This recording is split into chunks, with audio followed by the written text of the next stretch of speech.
a fog machine from CPC, otherwise known as Farnell, Element 14, loads of different names and loads of different brands. I think Marq is an external brand though. And you know what? I am seeing that slight sharpening around here on the screen. I'm not impressed with the Moto G7. I think Lenovo will have to do a bit of work in the firmware, but not to worry. Let's carry on. The reason I bought this machine is not only because it was a fairly cheap machine, but it's got the extra feature of 1, 2, 3 LEDs in the front, so that when you actually blow the smoke out, it lights these up in the same colour as the case in this instance, which is blue, and that then creates a plume of the blue fog. I thought that would be quite interesting to see how they did that, because generally speaking, when the Chinese build stuff like this, they tend to take a very modular approach. So I would expect maybe they have included a standard, you know, those standard little LED power supplies, like, say, for instance, I'm just grabbing one. This sort of power supply might be something like this inside, or they might have cheated and stuck the LEDs in series of the pump, which typically runs about 100 milliamps. Who knows? We'll find out when we open it. So this thing cost, let me bring the listing in. At the moment it costs £25 plus VAT, so about £30 for the machine. At the time I bought it, it was a bit less because it was on seasonal offer. It's notable it says in their product description, for those moments when you need the perfect special effect, the Fog 400 LED Blue Zoo delivers 1,500 cubic feet a minute of mood-inducing fog at the touch of a button. Unlike other inexpensive foggers, it has 3 single-colour LEDs, and the included wired remote makes operation a snap. Okay, well that's very nice.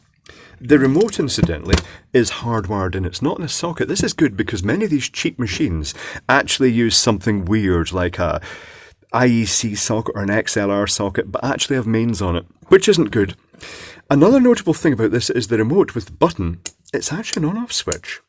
I wonder if they've had difficulty finding a button that is rated, because if they're selling through this through companies like CPC, it'll have to be rated to the UK regulations, hence the missing connector there. Hence why the fuse is almost certainly actually connected, why the cable is probably made of copper, while the plug probably has the correct size of fuse and it is the correct plug. And why maybe they chose this switch as opposed to a button, because the button may not have been rated for the full voltage, whereas the switch is. It's also, it looks like the same switch they've got in the back here. Okay, let's open it up. That's what we want to see. So I'll unscrew this.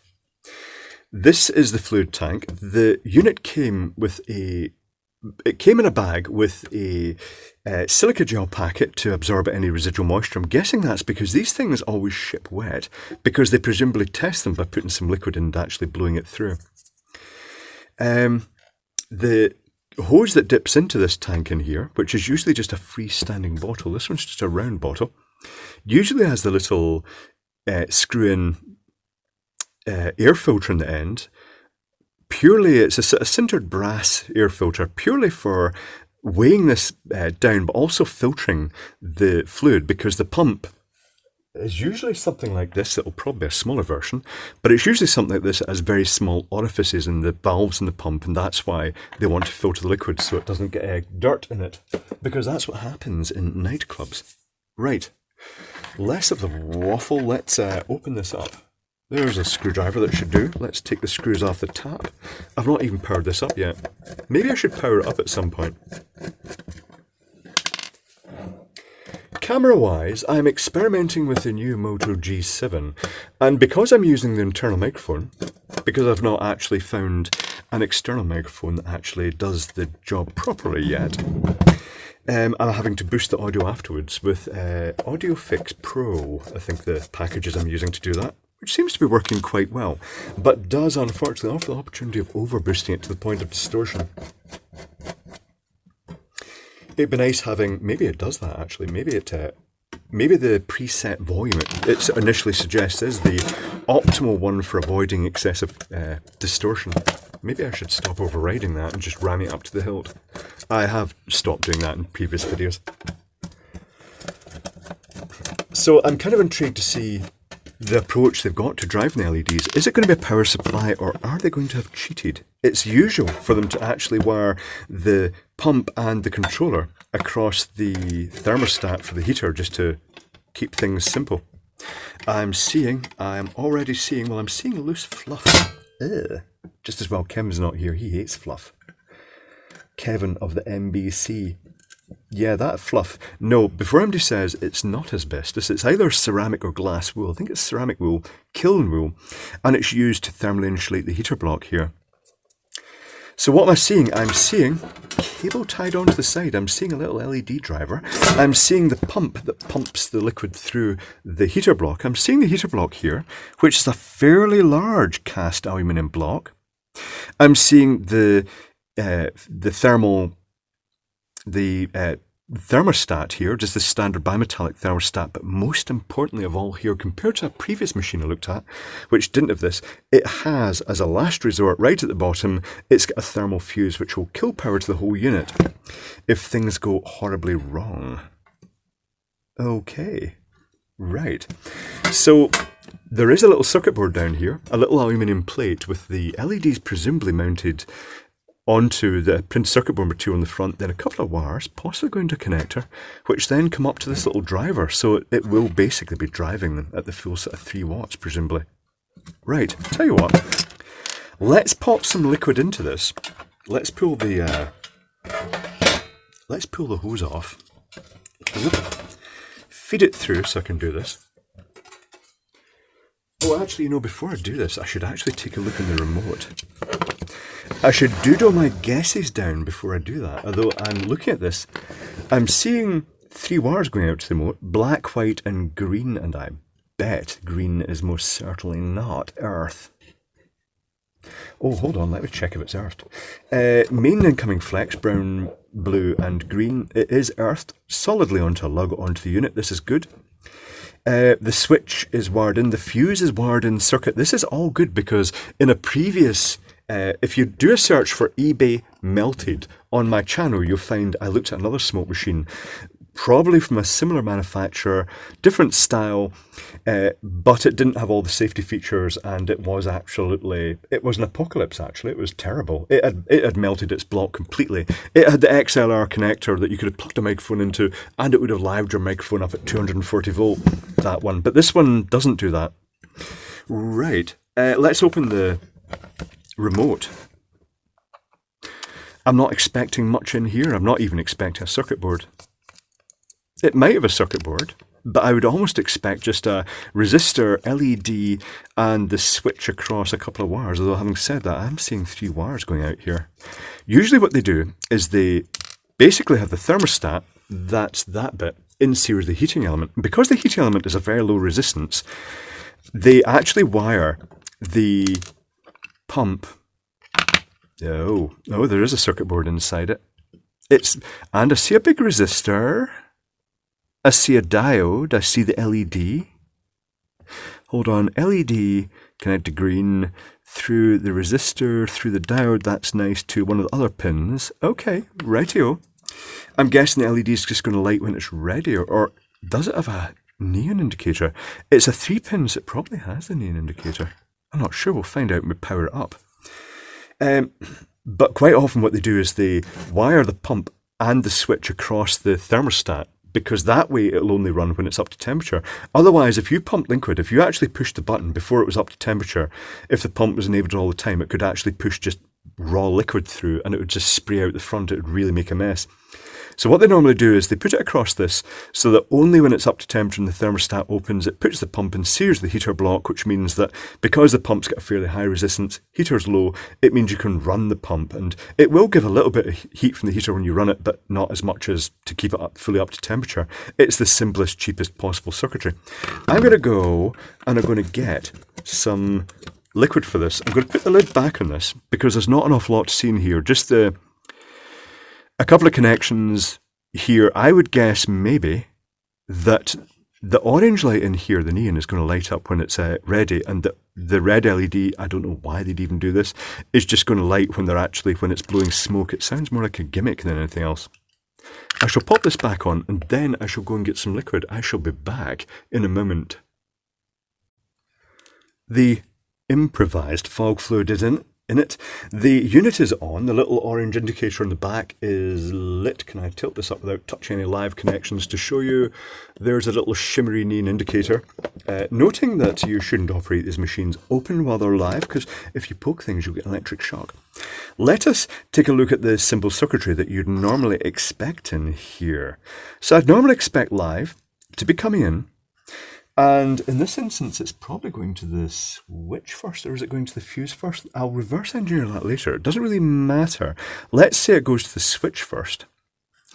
Although probably the fuse, really. The switch itself has a little neon indicator in it, which will be connected between there, and it'll be connected to neutral. And there'll be a little resistor built into the neon indicator, and it would look a bit like that, NE. There's a fuse, just for when things go apocalyptically wrong. And then, between live and neutral, you will have the thermal fuse. So I'll just write T for thermal fuse. I shall put in the, oh, it's just up to temperature. And the little LED is lit up. That's nice. I'm going to give it a wee blast now. Oh yeah, that works. That's going to be smoky now. It goes through the thermal fuse, then it comes through the thermostat. So we'll just say T for thermal. And then it goes to, I'll just draw it's a big resistor, but I'll write next to heater. So when you power it up initially, power flows through the heater. It starts heating up when it's turned on. The pump, the normal arrangement of this is that across that thermostat there is just something simple. It's normally just a push button, and it's normally just the pump. Let's just write pump. The fact that LED is lit kind of suggests there's also neutral going there. And let's see, what would that be? Actually, it might be going between, it might have a couple of connections across that. And to make that light, it may actually just have, let's see, if the LED goes out when I press the button, no, it doesn't. It stays lit. So I would say that the LED and its resistor are probably across here. Okay. And the pump is, of course, actually in the unit as opposed to the handset. Also, I noticed that the orange light only lights when it's pressed, so it will actually have a connection. Yeah, it will have a connection to both sides of that. So there'll be one connection coming from here, there'll be one connection coming from here, and there'll be one connection coming from here. Excuse me if I'm rambling a bit. But this is the simplest arrangement of these things. It's there's not an awful lot to go wrong. But I think what they've done as well here, as well as the pump, they've probably put the driver across the pump for the LEDs. I've really screwed that up, driver. And then the output of that then feeds through those LEDs. So they're all effectively going to be in series, the heater. This is just guessing. I'll find out. I will reverse engineer it afterwards. I'm going to have to wait for it to cool down now. That's okay. You won't have to wait for it to cool down. But that's what I'm expecting the circuitry to be. Now, interesting things to note about the fog. Let's show you some fog. So here it is. Let's turn the light off, actually, and see how it looks with the LEDs. That's pretty good. That's bright. It's not going to look so bright. If I take the exposure off, it will look a lot brighter. It's going to look like that. Yeah, that's completely swamping out the fog now. Yeah, it looks pretty good. Wait for the smoke detector to go off in the house. Okay, let's return to normal light and lock that off. Okay, now the glycol I used in that, I just brought in this Osium just because I want to actually mention something. This is Osium glycolized air sanitizer. I did not use that in the fog machine. It wouldn't be a good idea. The reason I have this is because my brother works in the funeral industry, and they actually use this in hospitals and the funeral industry to get rid of bad smells like feces mainly, and vomit and other things, and unhygienic people or dead people in the case of my brother's job. And the way this works, it's not just an aroma. This sanitizes the air by putting a fine haze of glycol into the air. It uses propylene glycol and triethylene glycol. if you're familiar with the word propylene glycol, or the chemical propylene glycol, it's because vaping devices use a mixture of glycerol and they use propylene glycol to create the fog. And what they do is this. The liquid in this is typically 20 to 30%. It depends on the sort of the persistence you need for the fog. It's usually 20 to 30% glycol, and that can be a mixture of glycols. All the manufacturers say they've got a secret recipe. You could just use triethylene glycol. You could mix triethylene and propylene glycol. You could mix many glycols except the poisonous ones like ethylene glycol. But the rest of it is, say, 70% water. And the water and the glycol form, and they mix together and they form one base sort of chemical that goes in the machine. That's fog fluid. When it's pumped into what's in here, there's a heating element, typically, like that, with the connectors at the end. So that gets hot, and then they spiral a copper or aluminium pipe or steel pipe round that, and then poke it out the end. It's a thin pipe, and the liquid is pumped into that pipe. And when it's up to temperature, and it's at the correct temperature that's not going to burn the glycol, but it's going to be enough that it's going to be well above the boiling point of water, the glycol gets pumped in. And what happens is that the boiling point of glycol is much higher than water. So the first part of that chemical that boils is the water. And when it does, because it's mixed into that at a molecular level, it atomizes the glycol into lots of tiny little drops, and they act like lenses in the air, and they scatter the light, and that's what creates the visual fogging effect. It's the same as on a foggy day. You get, when you see cloud or fog, it's just tiny water droplets scattering the light. In this case, it's done deliberately and in a way that will linger in the air for a while with the glycol. And that's ultimately how fog machines work. So I'm going to reverse engineer this. I'm going to show you the actual schematic based on what I thought it was, and then I'll take this into a dark room and you can see what it looks like in real life. The reverse engineering has been done. The little power supply has been opened up. It's very interesting. It's quite complex inside. But here is where I deviated slightly from my guesstimate of the circuitry.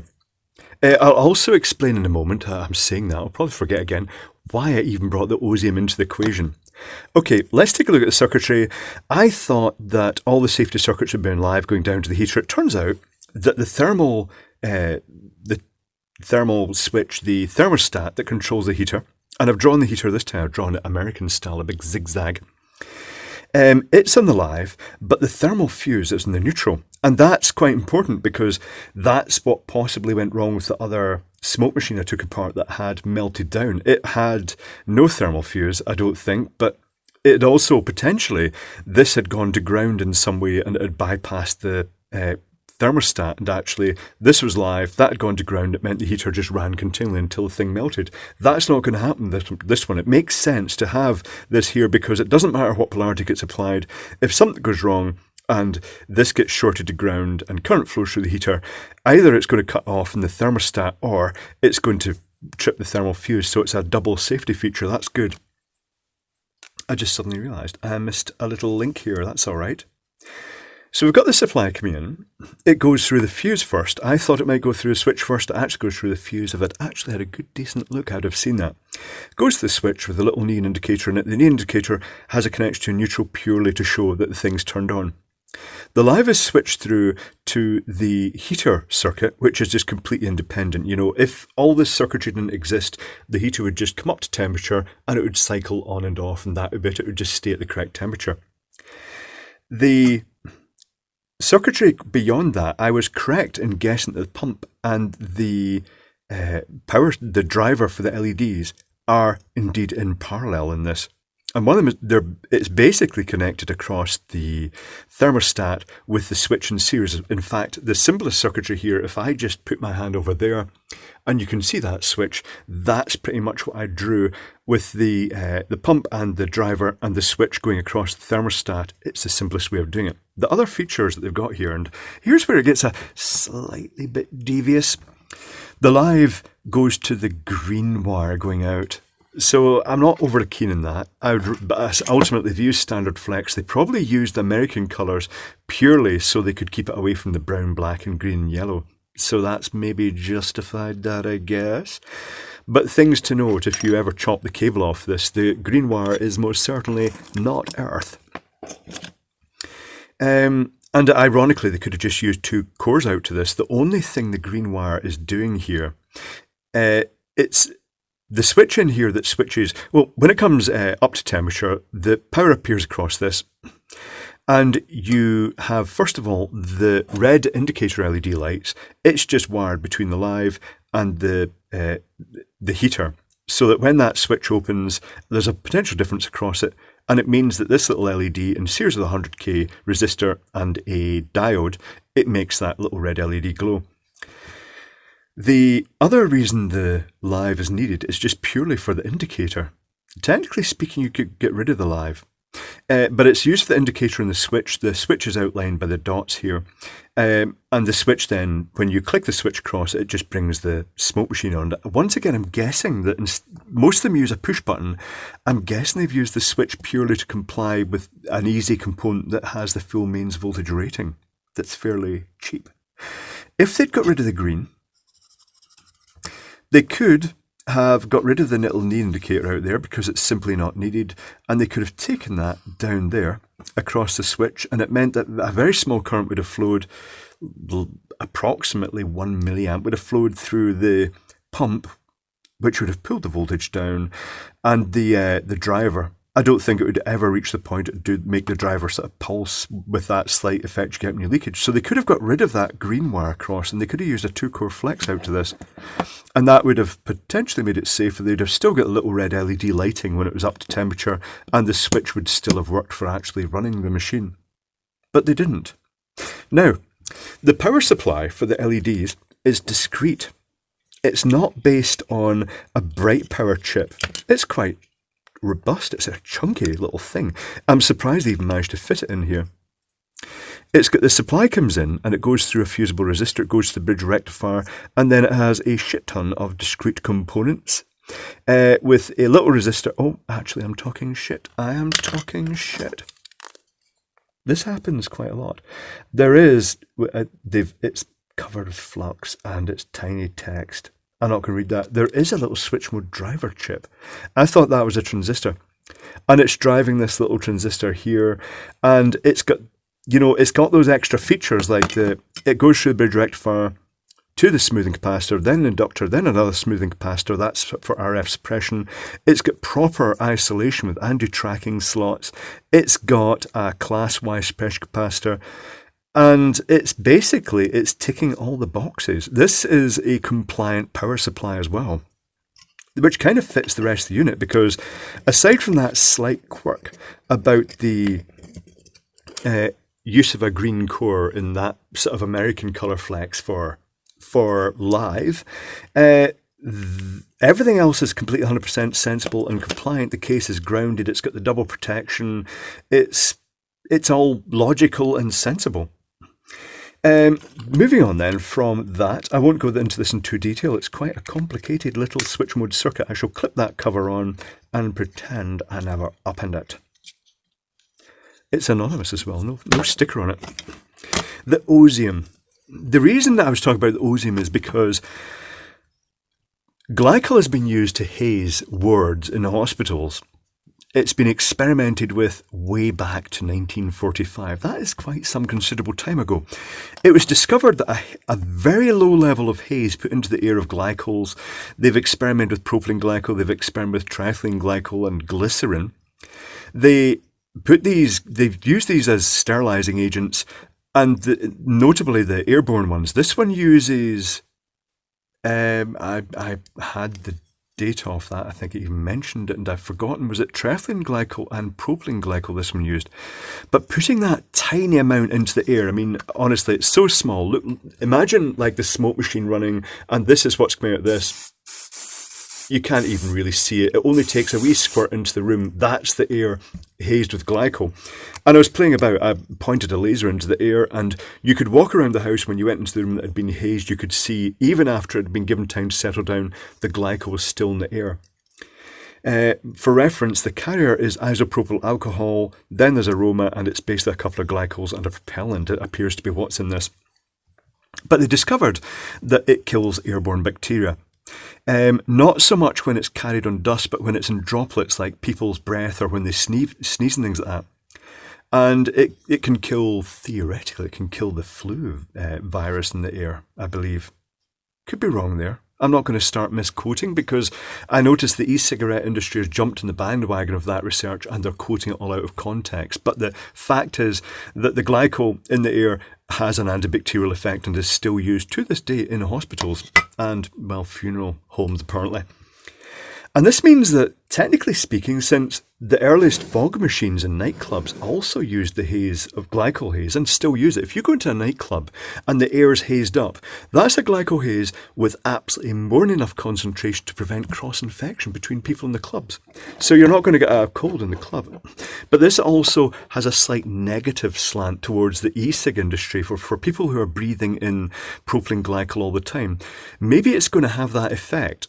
That where people, you know how kids, when they're young, you get the kids that are brought up in super sterile houses, that mothers spraying Dettol everywhere and using antibacterial wipes over everything and wiping the toys down. They don't get to play outside. And those kids end up with things like asthma problems or other things. They end up with a sensitivity to bacteria because they weren't exposed to it. They weren't allowed out to play in the dirt, so to speak. It may be that people who vape for a long period of time and then stop may find they get bugs more often after that for a while until their body reacclimatizes to it, because it could be that they're over sterilizing their lungs and it's just not letting them get the defensive mechanism against bacteria.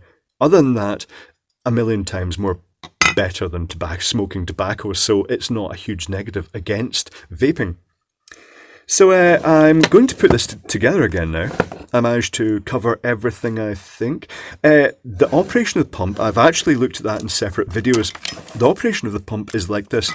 You have a little chamber with a piston in it.